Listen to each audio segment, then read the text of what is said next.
Hello বন্ধুরা, কেমন আছো? ঘোরাঘুরি করছি। এই যে আমাদের সাথে আছে নায়ক রাজন। ইতিমধ্যে রাজনের অনেক সিনেমা তোমরা দেখেছো। আর কয়েকদিন পর আর একটা নতুন সিনেমা বের হবে 2026 সালের মাঝামাঝি। আপনারা সবাই সাপোর্ট করবেন আমাদেরকে। হ্যাঁ, সবাই সাপোর্ট করবেন। রাজনের নতুন 1 বছর বিবাহ বার্ষিকী পূর্ণ হলো। না ভাই, ও এখনো বিয়ে করে নাই। আর 1 বছর বাকি বিয়ের।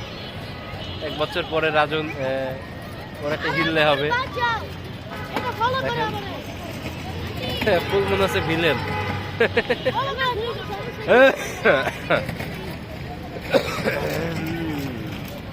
রুবি,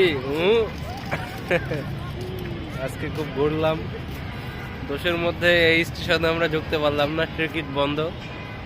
হ্যাঁ, তো আবার ঘোরাঘুরি হবে। পরবর্তী ভিডিও দেখতে হলে অবশ্যই লাইক, কমেন্ট এবং সাবস্ক্রাইব করে দিবেন।